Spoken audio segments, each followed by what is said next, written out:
9, 8, 7, 6, 5, 4, 3, 2, 1. Begin.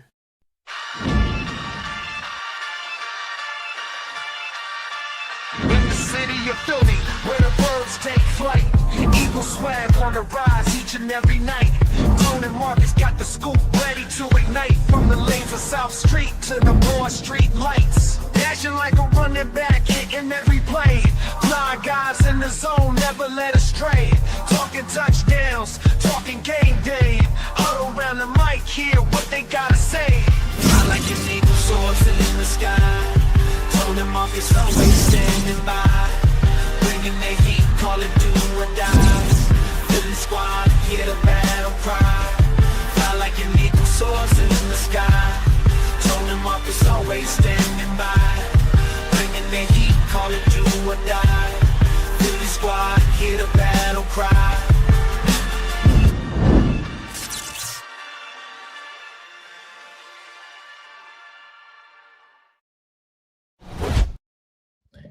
What up? What up? What up?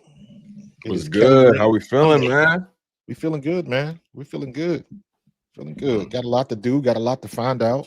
Mm-hmm. We can never have it easy. It's always something. This week is no different. That is true. That is very true. God, man. You know what I Between mean? Diana Rossini and her rumors and all of the injuries, even more injuries that we got now. Yeah, it's piling on. But guess what? Champions deal with it. Yeah, I mean, to your point about Diana Rossini, there's always that one story that every reporter just tries to make their bones on. You know what I mean? Yeah.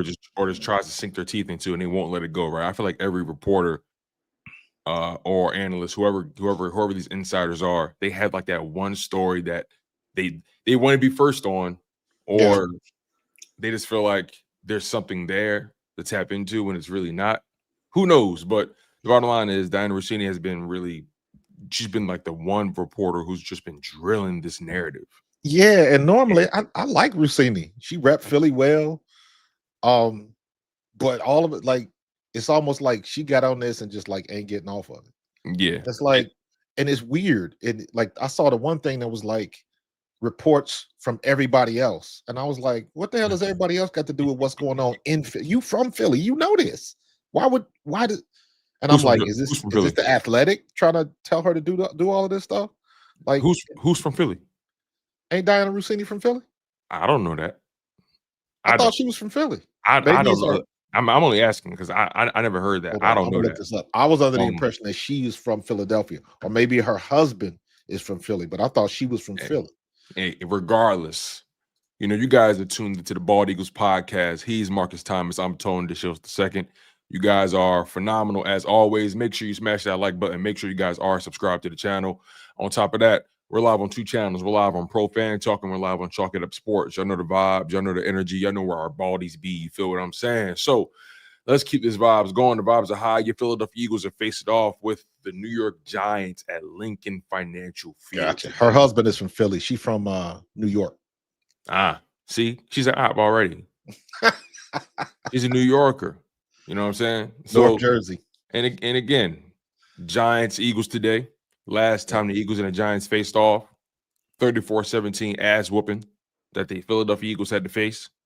And frankly, I think this game is going to go a whole lot differently, but it's not going to come without its warts for obvious reasons. No AJ Brown, no Cam Jurgens on offense, no Azeez Ojulari, no Adoree Jackson, no Brandon Graham on defense, no Quinyon Bennett on defense. So that means they're going to have to subject themselves to Keely Ringo snaps for sure this week. I don't think they have any option that they've exercised other than him. They don't. Unless we see a Matt McWilliams sighting today, who knows? But it's going to be a Quinyon Mitchell, Cooper DeJean, Keely Ringo led secondary today. Makuba obviously has to redeem himself from last week. He did catch an interception, but I think he has to redeem himself nonetheless. But, you know, again, offense, defense, they have their injuries. We're going to see Brett Talton most likely at center. Although I think he's better there than he is anywhere else. center, I agree. I agree. A little bit. When I watched film on him the other day, he did look better at center than he did at left guard. Left guard is just turnstile city, man. Yeah. And we got to shore that up. But I listen, this is where you find out, are your backups or is it just another guy? That's the difference. Are you talking about, because that's not just for the center position, right? Across the board. We're going to see more Jahan Dotson opportunities. We're going to see more John Mechie opportunities today. As a matter of fact, Darius Cooper, the preseason darling for the Philadelphia Eagles, he's been activated today. So this can't be a game where Kevin Patullo becomes gun shy. I don't care if AJ Brown's. I don't care that he's not there, right? Obviously, you want him healthy, and when you're at full strength, you know you can run with anybody. But you don't have him this week, right? But you still have another number one wide receiver, in my humble opinion, in Devontae Smith. You have a Jahan Dotson who's been a number two in this league before, and has produced at that pace as a number two would, right? Since becoming an Eagle, the numbers are going down for obvious reasons.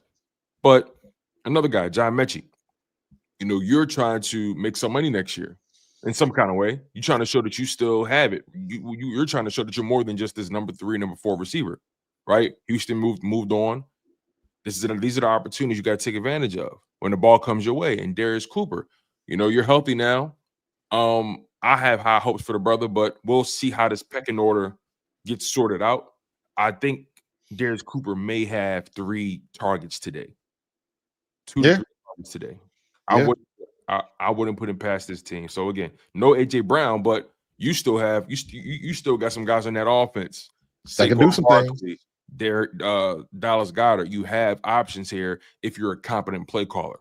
Yeah, you have plenty. You still have a king's ransom, if you ask me. Absolutely. Shout out to 24 Birds. Tone, I don't know if you saw that. He just put up the Twins $9.99 super chat on both channels. 24 Birds. Thank you, brother. I appreciate you, man. On both channels, bro. Appreciate that, bro. That's tough, man. That's tough. So yeah, again, man. I think, let me ask you this. I know we've talked about it every week, and you and I both agree that this offensive line is at the crux of the Eagles' long-term issues. Correct. Because we saw the passing game play at the level that it did last week, albeit you're going to be without AJ Brown, like I mentioned. You still have Jalen Hurts at quarterback. And Jalen Hurts can throw the ball when given the opportunity. And he's actually one of the highest ranked quarterbacks this year in the league when it comes to the blitz, just so you guys know. But when you think about that as it correlates to the run game, do we expect the Eagles to pass to set up the run? Do we expect them to try to get their running game going early in this game and try to double down, kind of like the way they started that Vikings game? People forget, even though the passing game did what it did in Minnesota, right? That first drive, I think the first 4 or 5 plays were run plays, or the first 3 or 4 plays were run plays, and I counted 3 of the first 4 plays were plays under center. So they were trying to set up the play action all day, and it ended up sowing the seeds later on. So, give me your thoughts on this run game versus the pass game and how you expect it to materialize tonight. You know me, I'm old school, man. So I want Jalen under center, period. As much as possible. The problem with that is when you go to the passing game, your offensive line has to be on point, because that's an extra second and a half of protection that he needs to carry out the fake, turn around, and set his feet. So that's some extra time as opposed to being already in gun and being 5 yards back. It allows you a little extra time, but you don't get the play action. You don't get the linebackers moving like you would want. So, and I also think that being under center helps the running game tremendously. I think, if I'm not mistaken, the first couple of runs we had, Saquon had a couple of decent runs, like 5+ yard runs. And I'm like, you ain't got to bust a 50-yarder, but if you can get 5+ yards a pop, that's a good day. The rule is, for a running back, you got to get at least 3. So if we can do that and just be a good, not great, just a good running team, that changes everything. But it all comes down to what we're going to get on our offensive line. The Giants ain't stupid. They've been studying tape since our last game. So they know what's going on with our offensive line. And if Brian Daboll is any coach worth his salt, he gonna attack the weak points. He gonna attack the center. He gonna attack the guard until we prove that we can stop it. Right. They gonna load it up and try to stop Saquon until we prove that they can stop it. Because the odds are that our passing game is the easiest thing to defend. Right? Because not necessarily the easiest, but because we don't have a running game. Complex. Yeah. Also, our running game is just not good. So you don't have to spend too many resources defending the running game because we ain't got the offensive line for it. So you put all of those resources back to stop the pass game, then you get what you get. So we gonna see what we got today, because Jihaad Dotson, I know, still got some gas in the tank. He showed me enough plays and enough pull away to get him the ball, especially deep. Correct. So now all the focus shifts to Devontae. Logic would tell me today is a Dallas Goedert type of day. We'll see if they do that, because now would be the perfect day all year. What has everybody talked about? The Eagles don't use the middle of the field. Now's the perfect day to use it. It's funny you say that. I literally have it written down here. Eagles need to find a way to get Dallas Goedert the ball up the seam. Up the seams. And I don't think – I was just saying, I don't think they have a single defender who can match the physicality of Dallas Goedert on a consistent basis. Right. I don't. As far as linebacker and back, right? Linebacker and secondary, I don't think they have a single athlete that can match what Dallas Goedert is capable of doing. And Devontae Smith is so savvy when it comes to finding the soft spot in the zone. He's so savvy when it comes to coming back to the ball and the scramble drill. I think Devontae Smith still finds a way to make a strong impact on this game. I think Devontae has another big game over 100 yards. But again, Dallas Goedert, this could be a huge Dallas Goedert game. It's going to be a huge game, because look at it like this. Look at A.J. Brown's first touchdown last week. That was a very skinny post, damn near up the seams on the numbers, and Jalen Hurts put it right at the perfect spot. Right? There wasn't too much movement in that route, and he had a guy to his left and a guy to his right. Oh yeah, the third touchdown pass. Was that the third touchdown? Yeah, it was the third. Yeah, he threw it to AJ up the seam. Yeah, it was right between the safety and the corner. It was pretty. It was a beauty. He put it in that window, and I think that is where our opportunities are going to be, because you have to get Devontae open, because Devontae is not going to body nobody like AJ will. Right.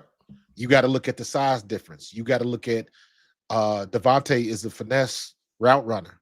He gonna run by you. He gonna hit you with technique, and then put on the afterburners, and before you know it, you 3 steps behind. Right. So that's the game we got to use with Devontae. He ain't gonna run no slant, break a tackle, and make a 5-yard pass to 20. That's not his game. So now we can do a little bit of that with Dallas, because he can take a little bit more punishment. So it'll be very interesting to see what they do. And don't forget, like I just said, I think Jihaad Dotson is going to pay dividends today. So we'll see. And it wouldn't surprise me if Jalen takes off and runs a little bit. Yeah, I think it's definitely going to be a game where Jalen Hurts, because, he hasn't really been a part of the running game this season. He's, the Eagles are used to having that +1, and he just has his running stats, at least over the past 3 games, just have been nil. So I think as Saquon goes, when he's at his best, this team is at its best. I also think with Jalen Hurts is utilizing the full gamut of his skill set. I think this Eagles offense at its best, and also is one of the hardest to defend. I also think, just like the offensive line had to step their weight up, if Jalen Hurts becomes more of a threat in the running game, I think that opens things up for Saquon. Absolutely. And I would love to see, been saying it all year. Hell, I said it the last 3 seasons. I would love to see somebody like Saquon when we had DeAndre Swift. Right. Run the screen game, man. Yeah. Run the screen game. Yeah.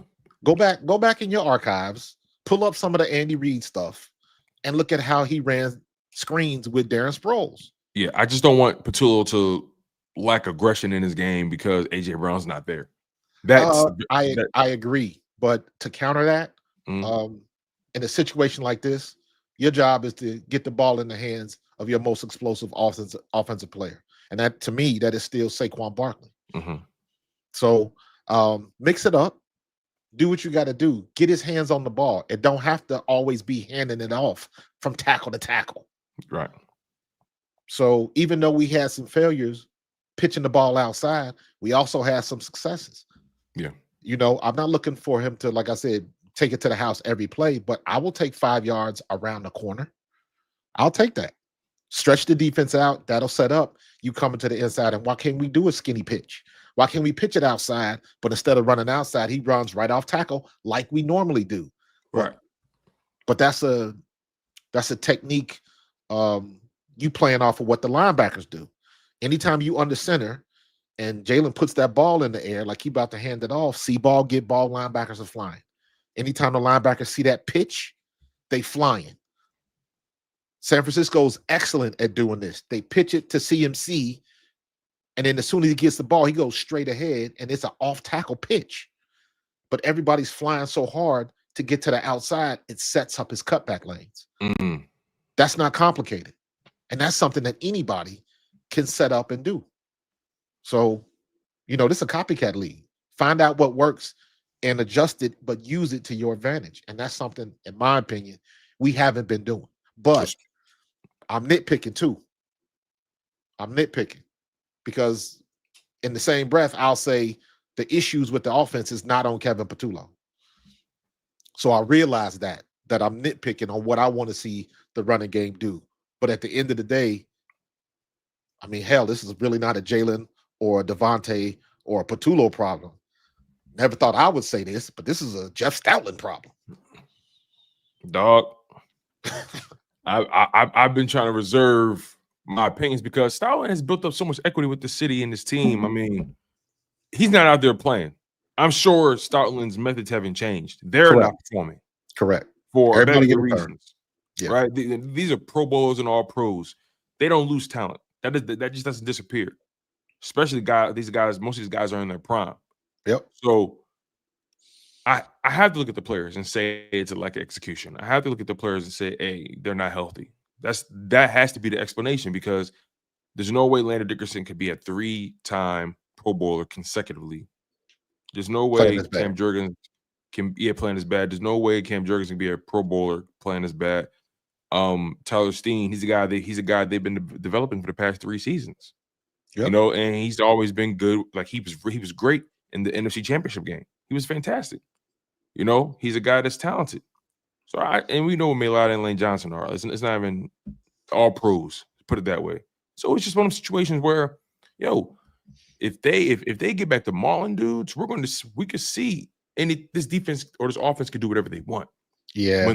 When they're going, and that's why I think winning this game is so important because you're going to the bye week on a 2-game win streak. Yes. After being damn near at the mercy of a 2-game losing streak.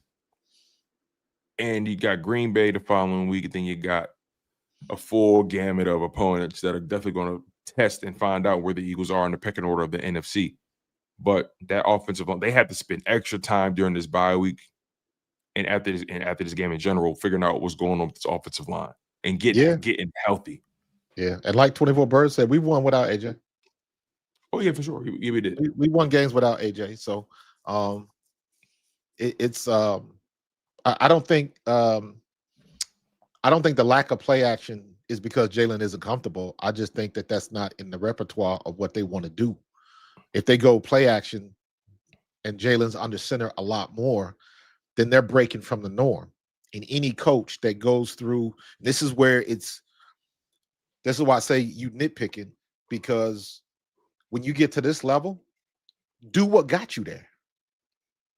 Because if you change up and it doesn't work, what's the first thing everybody says? He tried to do something new and that shit don't work. Why don't you just stick with what you normally do, what you do? So there's a balance in coaches trying to innovate and do things different, but not get too far away from what got them to that point in the first place. But also sometimes in doing what got you there in the first place, you build up tendencies, right? And Absolutely. you have to build in tendency breakers so they can respect you in all facets of the game and never quite be settled in, even if they see something that popped up on the scouting report, but don't make them so confident that you're going to just go that route. You get what I'm saying? Yeah, And you gotta. It's a weird thing, man. It's a weird thing. Remember go when back to that Vikings game. Yeah. Tell me some things you saw in that game that they had to continue to emulate in this offense. Like, what were some key moments or key plays or key alignments in this game on offense where you said to yourself, okay, they had to keep that? It wasn't the Viking game. It was what was the last game we played at home? Because they said the Viking game, the Eagles were under center the most they've been all year. Yeah. But I also remember, and I'm trying to remember, what was it, the Broncos game? We were home in that game. Yeah, it was a home game, but I noticed we kept coming out in this tight front. And we were running the ball, and we were running the ball pretty well. Right. And I was like, where did this come from? I like it. Now, how are you going to incorporate it and make it work for you? Mm. So it's a combination. It's not just one game. It's not just one thing. I like what I saw against the Vikings game. Jalen Hurts came into his own and was like, don't forget, I can still do this in the air. But ultimately, we still not balanced. Yeah. And to me, that's the place we got to get to. We have to get to there before we get to the back half of the season, the last quarter of the season, I should say. We already in the back half. Yeah. But we have to. Every game we 2 out of 3. Every game we 2 out of 3. Yeah. Offense, defense, special teams. It's offense and special teams. Defense and offense. Defense and special teams. Like, we've never been 3 for 3 to be dominant like that.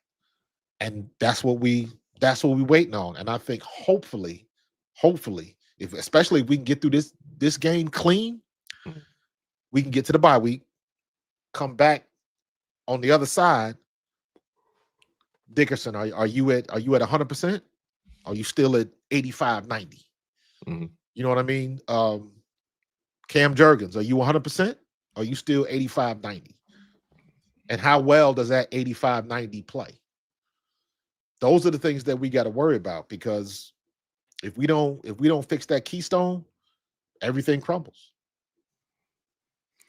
And someone who's at the risk of crumbling is Keely Ringo. Oof, Lord, and that brings us directly where we need to be when it comes to this Eagles defense. You know, Jalen Carter, he's playing today, and Jalen Carter, in my humble opinion, has to wreck this game. I think he will. I think he has to blow this game up completely, because he ain't playing the last matchup. Remember that? Yeah. And last week was a reminder. Last week was a reminder. Like, okay, absolutely. Absolutely. Now you know. Now you know what you can do. We didn't forget. So let's see what he's gonna do. Because you're right, they didn't see him. He's the game plan on defense, and they didn't have to worry about him.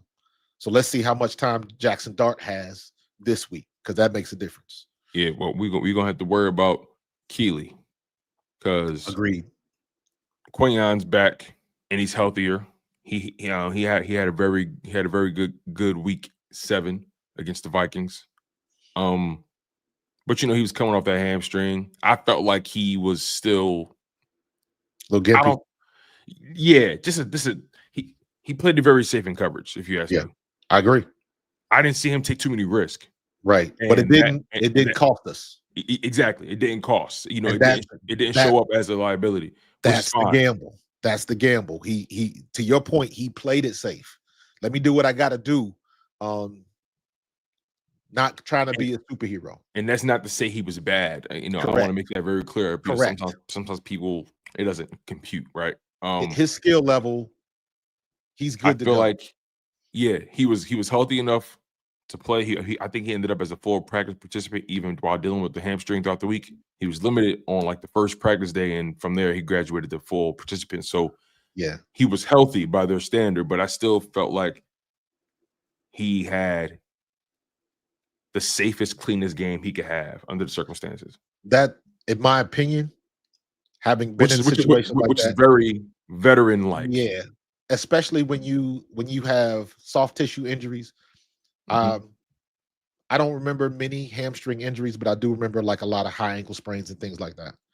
And you get to a point where the adrenaline is pumping and all that type of stuff, and it feels good, but it feels good until it doesn't. So you got to be real careful, because you can be great, and then one play, one turn, one cut, one pursuit, and all of a sudden you back to square one. So subconsciously, your body is trying to regulate that. And once you get through it, then the next week you feel a little bit better. So by getting through that game and him not hobbling off the field, that makes me feel a lot better about this week. I was just thinking about that. The fact that he left that game and maybe not hobbling off the field, but didn't end up on the injury report all week. Correct. So maybe the hamstring was just a slight tweak, and they got ahead of it by not forcing him back out there in the Giants game. Maybe they got ahead of it before it got to where it could have got. But nonetheless, Quinyon, Cooper DeJean, who's been on the heater all year, they're going to have to carry this secondary. Makuba isn't coming off his best game. Had an interception, but he was a liability as a tackler. Especially everybody gets a turn, bro. Yeah, and again, he's a rookie. I like to reserve judgment on rookie seasons, and that goes beyond just the quarterback position. That's for any position, right? When you're a rookie, yeah, I give you the grace of the year to go through your worst games and your best games, and you're never quite as good as that ceiling. You're never as worse as they think you are. So I like to give rookies the benefit of the doubt. But I think this is a game where, again, no disrespect to the Giants, but we're not talking about Justin Jefferson and Jordan Addison. No type of guys. We're not. And we handled them. We're not. So this is a situation where you and Dory went down in that game. So it wasn't like Keely Ringo didn't have to play. Like you're not dealing with the top tier of the league as far as talent goes. I'm sorry, no disrespect to those guys. It's just the truth. But last time they played, though, they allowed those guys to play above their stock, if you ask me. Yeah, I'm looking at Simo Mob. I'm extremely confident in this game. I will disagree. I'm not seeing a blowout, but I do see a win. Yeah, it takes a wee to win. He's fine under center. Jalen Carter, Nakobe Dean, and Q are back. Absolutely. And piggybacking with Mike McCain, 5'6", 9'2", Dean. Nakobe Dean is a key. I think it's going to be a big day. I think it has to be a big day for all those guys in coverage as well, those linebackers. Absolutely, because you cannot let Scatterboo get started. Yes, I can already tell that he's the type of dude. Like once he's like Juggernaut, man. If once he gets momentum, you can't stop him. I agree with that. So, and we all saw that play where Adoree Jackson made the business decision. I mean, look, Scatterboo ran Zach Bond over. I know Bond ain't forget that. You know what I mean? No. So to your point, you're absolutely right. I definitely believe that the Eagles stop their running game. Yeah. And force Jackson Dart in second and long and third and long situations. This Absolutely. game is going to come down to who's winning first down consistently. That's what I believe. Yeah. Whoever's winning first down consistently favors them in this game. We got to go with Scatterboo like we do for King Henry. If King Henry gets past the line of scrimmage, we got problems. But with backs like that, Scatterboo, for somebody his size, he's got decent speed. I wouldn't even say he's got good or great speed. He's got decent speed. However, if he gets past the line of scrimmage, he's hard to stop because the way he's so physical. He reminds me of damn what's your boy for Kansas City? Pacheco, but bigger. He's that physical type of runner. But if you can get his feet, make him make a cut, go in a different direction, that's when you have the best success. Yeah, he's north-south. If you get him going east-west a little bit, he's not the same guy. Correct. So, he's not going to shake. He's not going to shake you. He's not going to. He wants to run. He wants to run through you. Absolutely. So I think Nakobe Dean, Nakobe Dean is going to pay huge dividends today because he's another one that didn't play last time. So they're seeing two primetime defensive players that wasn't on the field in New York.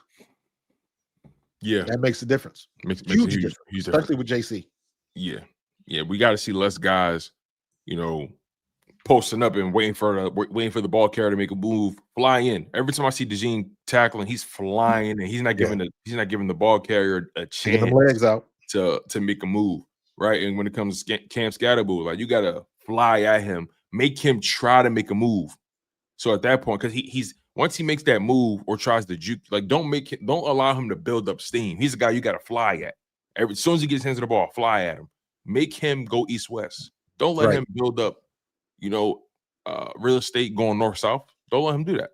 So you're absolutely right. And I think the Eagles D tackles have to have a massive game today. They got to shut down that interior. Right. They have to.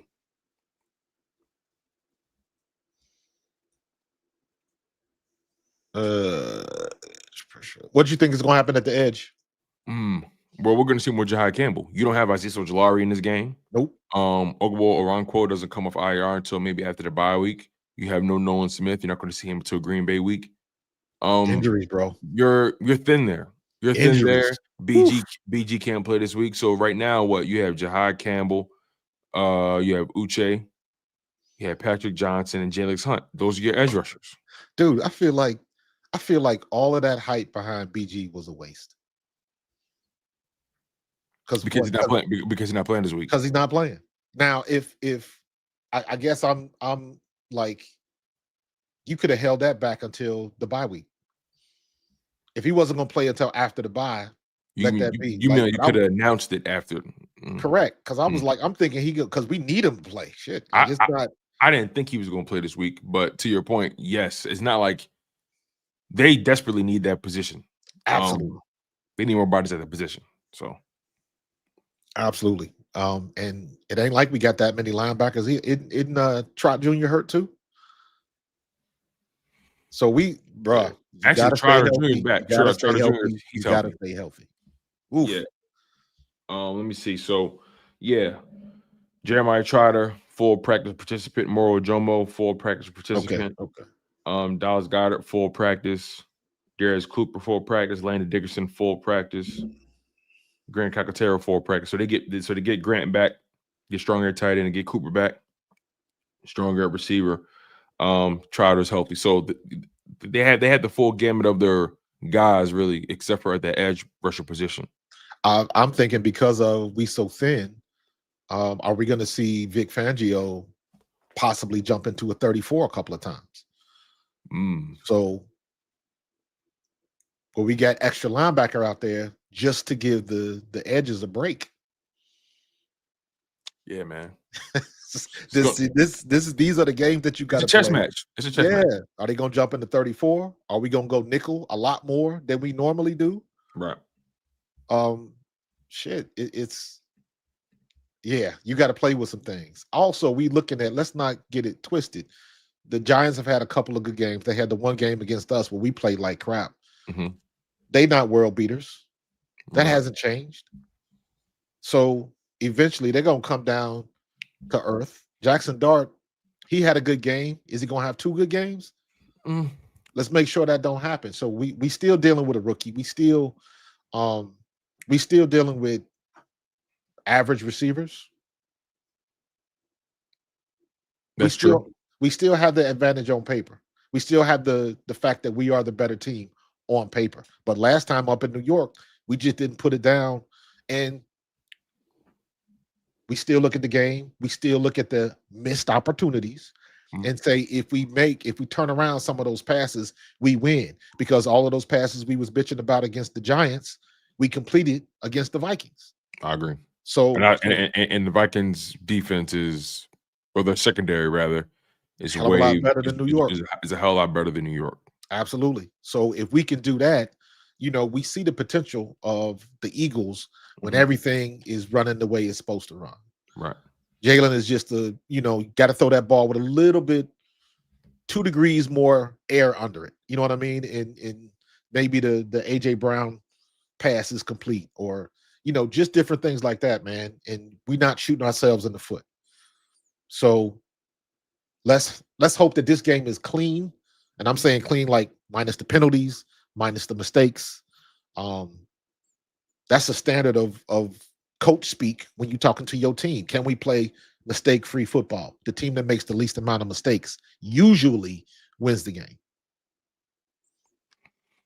I couldn't agree with you more. And the Eagles made the mistakes last week, like you said, missed opportunities, but making the mistakes when they had opportunities to close the gap. Yep. Right. So they overall have a very big opportunity here. I think the injuries that they're dealing with absolutely are major losses, right? Because they all affect the game in different ways. But I feel like I'm feeling very good about this game. I'm feeling very confident in the run game this week. I think, even though you're out without Cam Jurgens, one of the reasons they brought Brett Toth on his team, he played at Army, I think, right? And they don't pass the ball. They just run.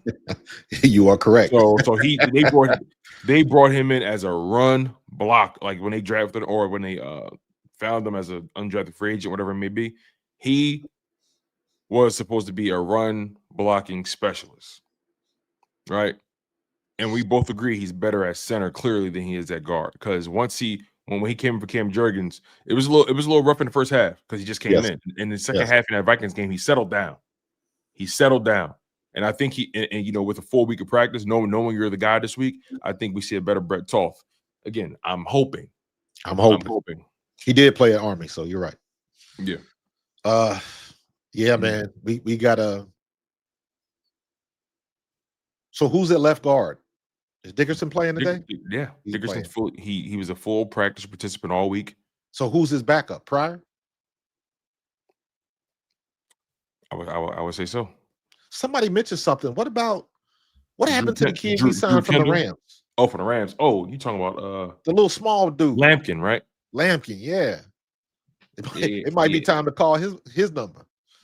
Yeah, right now. Opeta is at left starting, or is he backing up? Or Opeta's not on his roster. He isn't? No. So right now, I'm looking at their depth chart here. Their active backup interior guys is Drew Kendall, Brett Toth, and Matt Pryor. Right. Kendall was a draft pick, right? Yeah, I like Drew Kendall. I think he's a better center than Brett Toth. Just saying. Linda said we cannot lose to the Giants again. Yeah, that'd be a weird smudge on the season. Oh my God, it would be. And you know what? We would still make the playoffs, but it would just be a black eye.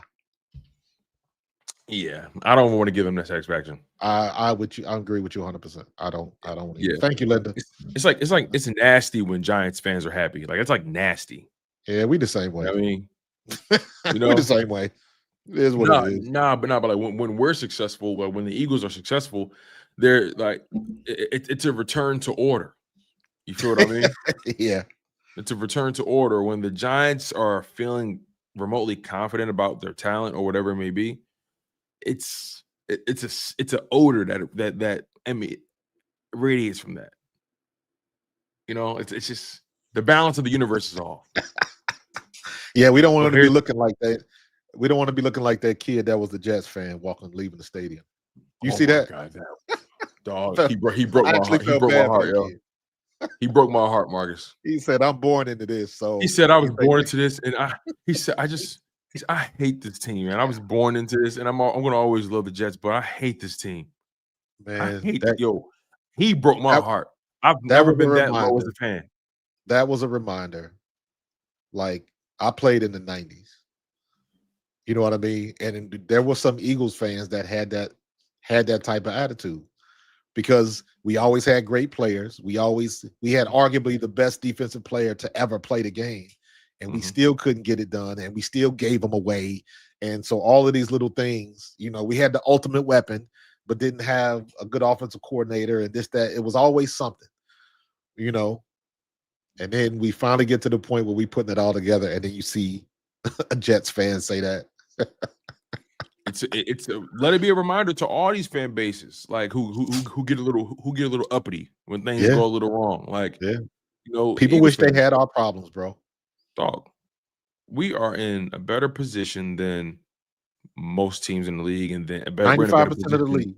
than Yep. than we realize. Eagles fans, I'm telling you, we're in a better position than we realize. Okay, so and I believe we're going to get healthy at the perfect time of the season, and It's Kotite's fault. Okay, yo, Kotite was my coach, bro. So I ain't arguing with you. I mean, y'all dealt with a lot back then, man. Yeah, we did, bro. You know, I must listen. I grew up during the McNabb era, so I can't even relate to the issues y'all OGs used to have. Man, it was to have a quarterback like Randall Cunningham and to always be stagnant, you know what I mean? And it was because Randall was incredible, dude. I know. Randall was incredible. Even at the time, Herschel was still a freak. I don't think Herschel was a crazy running back, because when you look at what Herschel did at Georgia and the style of offense they ran, we didn't if we would have ran our run game like they did in Georgia, maybe Herschel would have been better. Or you could say that at any team when he was with the Cowboys or anybody else. They just didn't run that style of offense. So, you know, we had Seth was a 2020 guy. Seth had 20 sacks and 20 picks. That's Hall of Fame level, bro. And we had two. Seth Joyner, Willie T. Y'all had the talent on defense. We had the talent. Eric Allen, No Andre offensive Waters, line. Wes Hopkins, Byron Evans, Clyde Simmons. I would never understand the plight of that Eagles fan. So that's why I say, listen, man, we're in the golden era right now. We in the golden era, bro. In my humble opinion, I don't care. No one says. Matter of fact, you know what? It's 2025. We in the platinum era. We're in the platinum era of Eagles football. You know what? I would agree with that. Think about like really consider it. You 2 out of 3. You Yep. 2 out of 3 in what, 7 years? I was just about to say, what organization can say that? Right. In the league in this era, like the Eagles have built up a certain level of consistency and equity to the point where we got to sometimes you got to zoom out and look at the macro. It's so easy. It's so easy to get wrapped up into 1 week, and I get it. By the way, they're important. Each game carries their own weight, but when you zoom out and just look at what the Eagles have accomplished over the past several seasons, you have 3 Super Bowl appearances that come with 3 NFC Championship wins, and you have 2 Super Bowl wins out of the 3. Yeah. You're 2-1 in Super Bowls in the past 7 years, right? So I'm just saying, at that rate, 2 wins out of a possible 7-year season, and it's 32 teams competing for this thing, by the way. 32 teams. Correct. 32 teams, and you were in 3 of the last 7 Super Bowls, or 3 of the last 8. I don't know. I can't remember the exact, but I know it's 2018 is when they won the Super Bowl as far as February 2018. Yeah, 17, 18. And they won it in February 2025. Yeah, 22, 23, and then so that's the past 7. That's the past 7 Super Bowls. Correct. You were in 3 of the last 7. Correct. That's over 40%, but it's not 50% because obviously 7 is a odd number. Here's a funny thing. Even though we lost one, our quarterback still outplayed the opponent in every one. Right. And then to add to the legacy, to add to the storybook, he doubles back after training in the dungeon.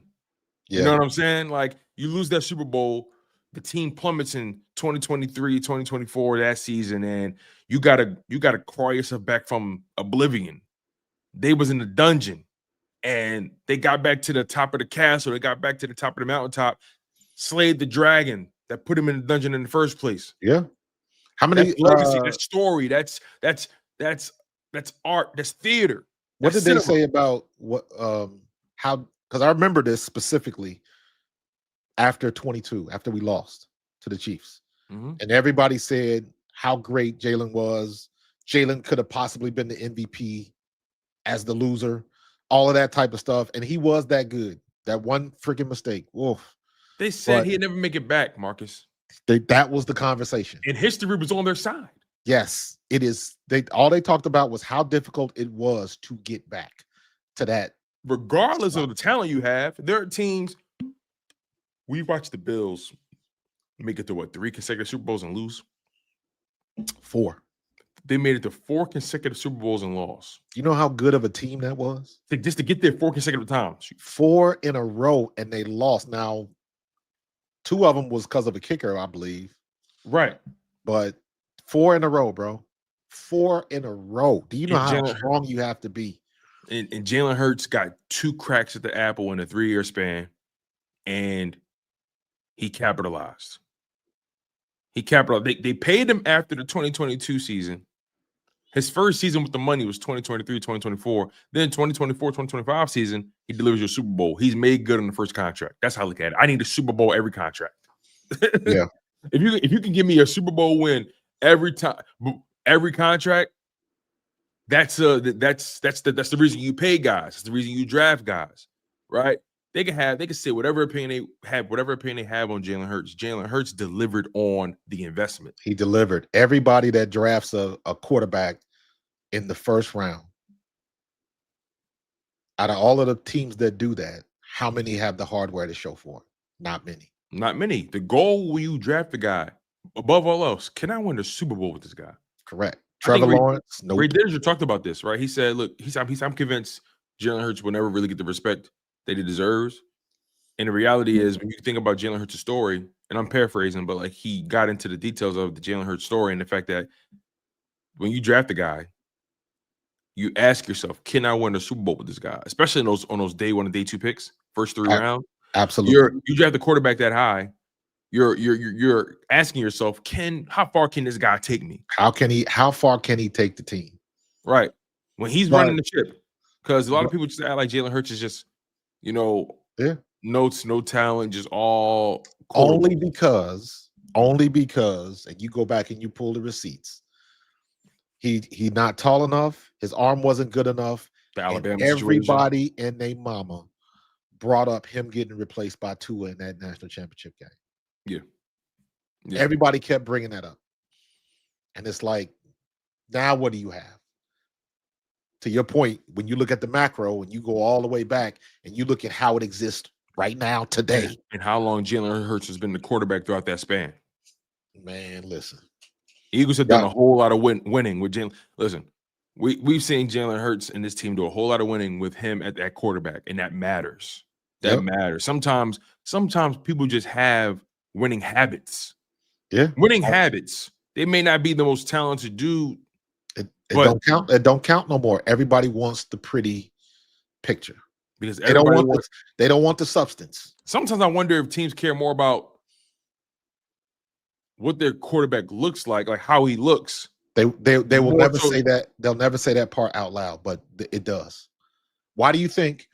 And perfect example. Put Jalen Hurts to the side.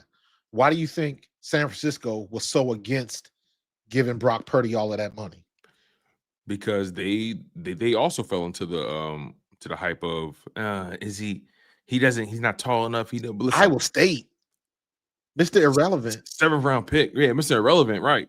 I mean, it's like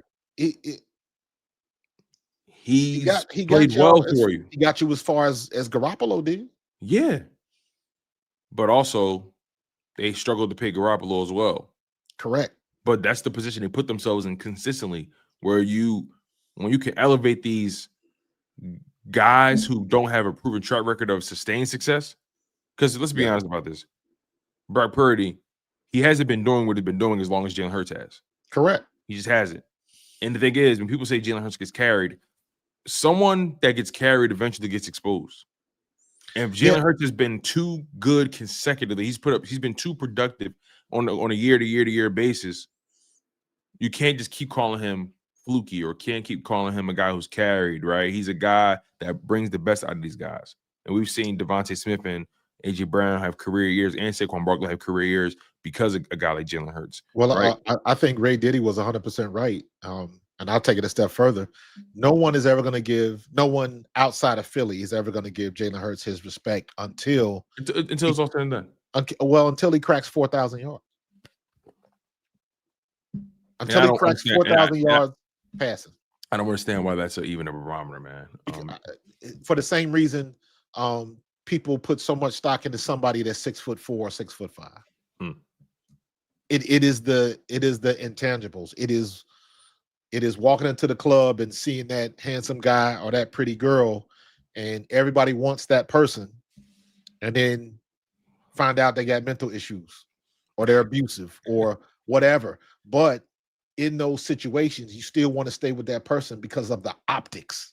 Ooh, you got a baddie. But if they treating you bad, common sense will say you don't want to be in that situation. But people love optics. It matters, man. Apparently. It matters. It matters. All right, let's see here. Let's get to bowl predictions and score predictions. Then we'll get to our picks for the week. Bowl predictions. So what's your bowl prediction for the offense and defense? I'm gonna go. Bowl prediction is Nakobe Dean gets 2 sacks because we could not get our hands on freaking Jackson Dart last time. 2 sacks from Nakobe. That's interesting. Nakobe Dean gets 2 sacks. Okay, I like that. What about offense? Offense, Jihaad Dotson has a day. Jihaad Dotson leads the team in receptions. Receptions. Don't know how many yards he'll get, but he'll get the most targets. You think Jihaad Dotson will get more targets than Smitty? It's going to be one of them games.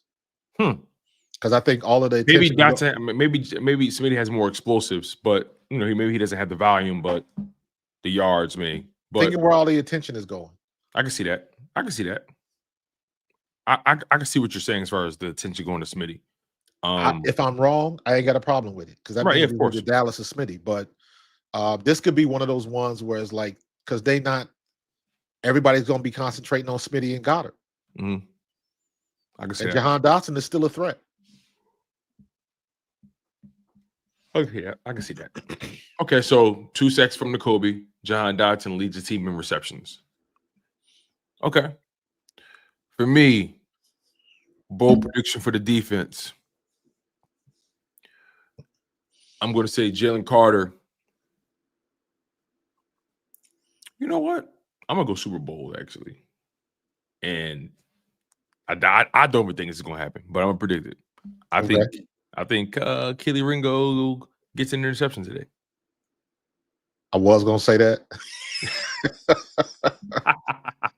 But yeah. I'm not even confident in this bold prediction, by the way. I'm just being bold. Exactly. The point is to be bold and stupid. I got you. So yeah, Kelly Ringo gets an interception. Okay. I hope you're right. I hope you're right, bro. And I'll give me a bonus defensive prediction. I think Jalen Carter assaults the hell out of Jackson Dart. I think Jalen Carter gets to Jackson Dart 3 times today. Nice. 3 times. Nice. Like I think he's just going to laughing at you, bro. So yeah, those are my bold predictions for defense. Offensively, I think Saquon goes off today. I think Saquon goes off today. I'm against saying the Saquon old team in the grass. Over 100 yards for Saquon Barkley and 2 touchdowns on the ground. All right. Now score predictions. What you thinking about? I hate trying to predict a score. I know.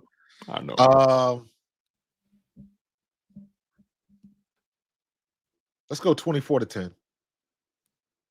I'm going to go. I think the defense is going to be much better than last game. Yeah, I do actually. It's a good point. I'm going to say 20. I'm going to say 30-17. Okay. 30-17. I'm rolling with that score. 30-17. And I'm Gotcha. with you. I do think the defense is going to play way better. Barbarian says because 31-14. they got a chip on their shoulder now.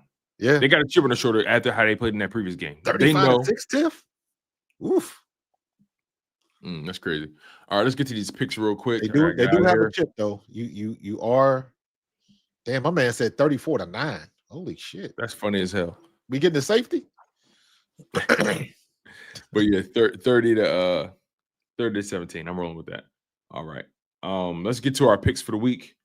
That first game was Thursday night. Vikings at Chargers. I knew the Chargers would win that game, and Carson Wentz was so bad, man. And I think he got hurt. Yeah, so it was just a rough night for that dude, man. He looked cooked. He did. He looked absolutely cooked. Okay. We got Dolphins at Falcons. I'm going with the Falcons in this game. I think Kirk Cousins is playing as well. So yeah, Falcons as well. I'm going with the Falcons in this game. I'm rolling with the Falcons. Yep. Jets at Bengals. I'm going with the Bengals.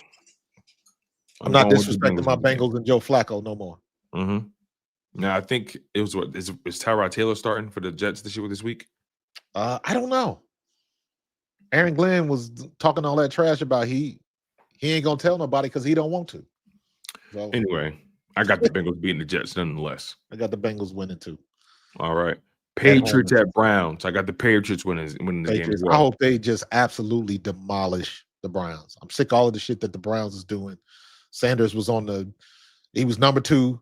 Then he was questionable with a back injury. Now he's not on the injury report again, but Bailey Zappi moved up to like whatever, man. I'm so sick of the Browns right now. I'm like, I'm with you. Make a decision. I'm with you. Giants at Eagles. We discussed that. Yep. We got the Eagles winning. Bills at Panthers. I got the Bills winning this game. I don't think Bryce Young is playing this week because of injury. Correct.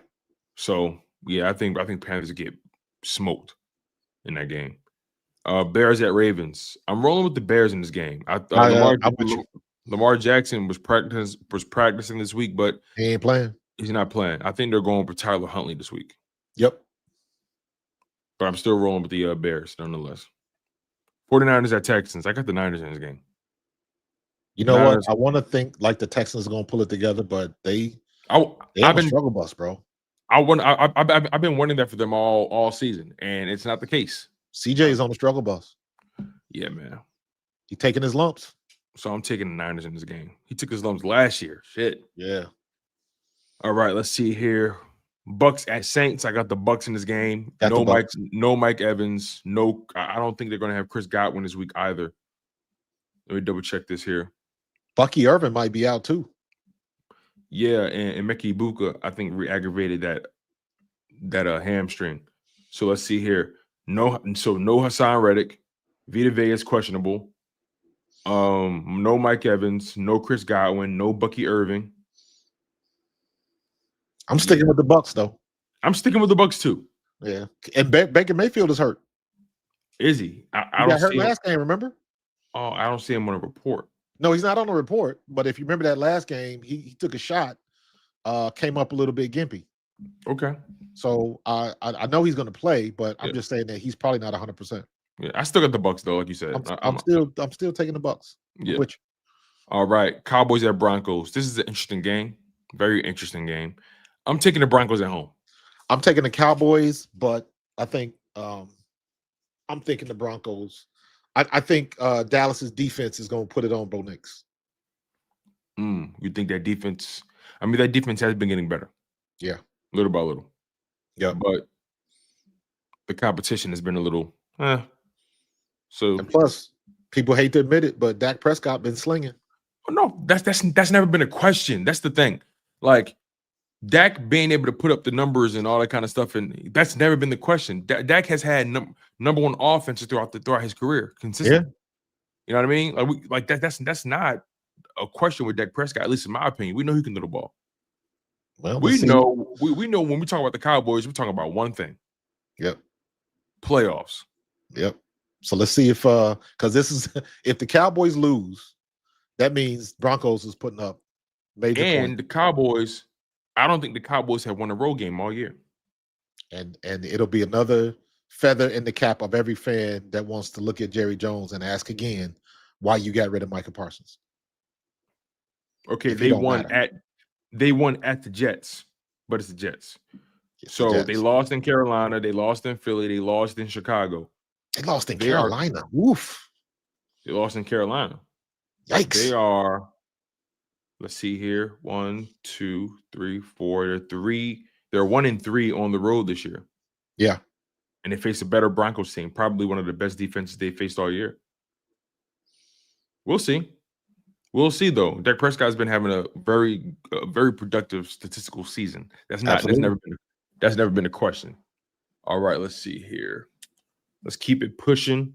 But I have the Broncos in that game. And you got the Cowboys? Yes. Okay.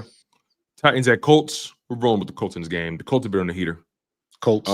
Their schedule has been favorable also, but Cam Ward looks horrible. yeah, man. They all do. Packers at Steelers. I got the Steelers in this game. I do as well. Jordan Love is no. Jordan Love reminds me of what Caleb Williams did last year. You never know what you're gonna get from him. You know he got the talent, but he hasn't put it together yet. I think eventually he will, but it ain't right now. I agree 100%. And lastly, Commanders at Chiefs. I got the Chiefs in this game. Likewise. No Jaden Daniels. No Jaden Daniels in this game. Got to stay healthy. That's the game right there. The game. Yeah. That's the game. That's the story. No Jaden Daniels, and that's that. And the Chiefs are at home. They got Rasheed Rice back. Xavier Worthy's healthy. You know what I mean? They're starting to pick up steam. Speaking of the Chiefs, we gotta maybe we'll get with this on Tuesday. All right, and make sure y'all make sure y'all tune in on Tuesday because Barrett Brooks is going to be joining us on the show. Yes, that's going to be really exciting. Very exciting. Man. Shout out to my man B Brooks, man. That's family right there. I'm gonna do some content, but I definitely want to get into this topic with everything that's happening in the NBA. That stuff is bleeding over to the NFL. When you look at all of the calls that the Chiefs get, obvious calls,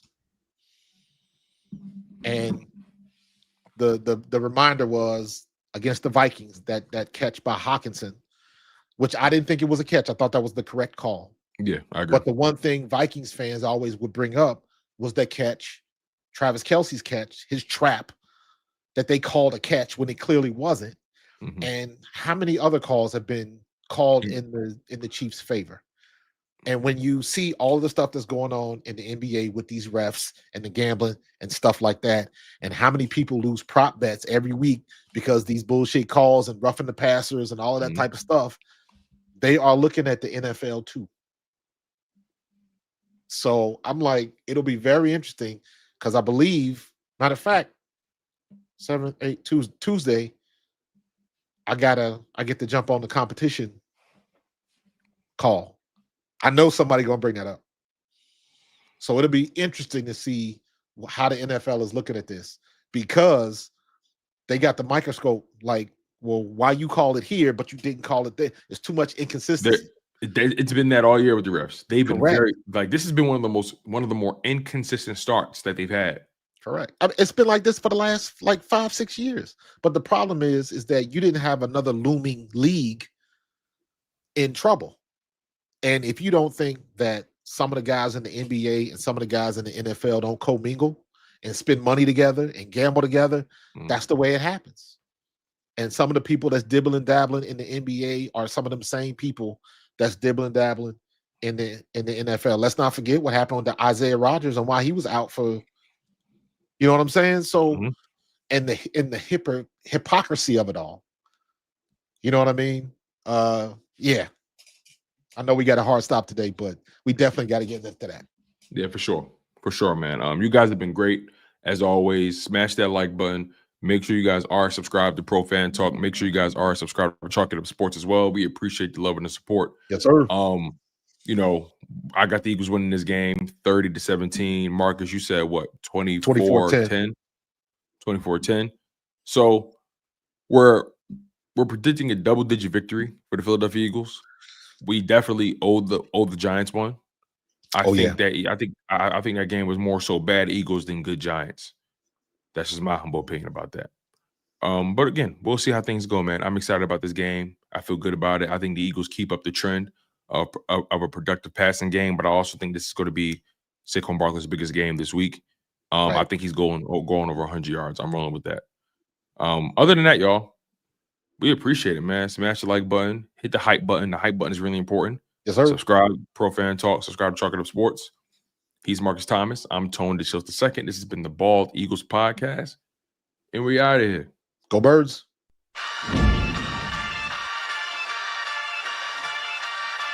In the city of Philly, where the birds take flight.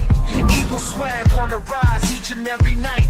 Tone and Markus got the scoop ready to ignite. From the lanes of South Street to the Broad Street lights. Dashing like a running back, hitting every play. Blind guys in the zone, never led astray. Talking touchdowns.